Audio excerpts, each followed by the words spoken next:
काल रात्री अत्यंत गंभीर घटना घडली। या अनुषंगानं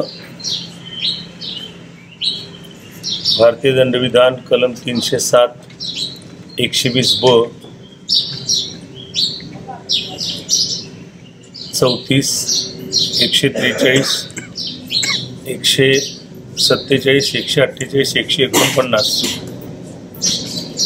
सहकलम 30 शस्त्र अधिनियम या अंतर्गत गुन्हा दाखल करण्यात आलेला आहे। जखमीवरती अग्निशस्त्रातून गोळ्या झाडल्यामुळं हा गुन्हा दाखल करण्यात आलेला आहे। काय नेमकं कारण होतं का पोलीस नेमक्याच्या आतमध्ये या ठिकाणी झालेलं, कशाला त्यांना बोलवण्यात आलं, कशावर नाही भांडण झाली? मूळ घटना ही द्वारली गावातील एक जमीन आहे। त्या जमिनीच्या अनुषंगाने असलेली वाद या बाबतीत आहे। ही जमीन ही एकनाथ जाधव या कुटुंबियांची आहे आणि हे मागासवर्गीय दलित बांधवांचं कुटुंबीय आहे। तर त्या जमिनीच्या अनुषंगानं जुनेच वाद आहेत। त्या वादाच्या अनुषंगानं ही घटना घडलेली आहे। सर, याच्यामध्ये किती राऊंड फायर करण्यात आलेले आहेत आणि महेश गायकवाड किंवा यांना आपल्या इकडे कशाला, म्हणजे दोन्ही एकत्र कसे आलेले या ठिकाणी? नाही, मी यापूर्वी सांगितल्याप्रमाणे द्वारली येथील जमिनीच्या अनुषंगानं महेश गायकवाड आणि इतरांवरती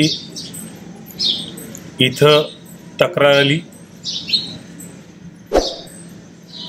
त्या तक्रारीच्या अनुषंगानं दोन्ही गट इथं एकत्र आले आणि त्या दरम्यान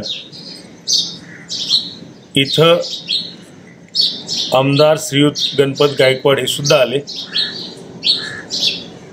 महेश गायकवाड, राहुल पाटील आणि यातील फिर्यादी चैनू जाधव हे PI यांच्या चेंबरमध्ये बसलेले असताना तिथं आमदार श्री गणपत गायकवाड यांनी अचानकपणे उठून फायर केलेला आहे आणि त्यावेळेस श्रीयुत महेश गायकवाड आणि श्री राहुल पाटील यांना गोळ्या लागल्यामुळं ते जखमी झालेले आहेत। नेमक्या किती गोळ्या लागल्या याच्या अनुषंगाने तपास सुरू आहे, परंतु आत्तापर्यंत 6 गोळ्या या जखमींच्या शरीरामधून काढण्यात आलेल्या आहेत अशी प्राथमिक माहिती प्राप्त झालेली आहे। आणखी सर्जरी आणि उपचार सुरू आहेत। ज्युपिटर हॉस्पिटलला जखमींना ॲडमिट केलेलं आहे आणि त्यांच्या उपचाराच्या अनुषंगानं डॉक्टर शर्थीनं प्रयत्न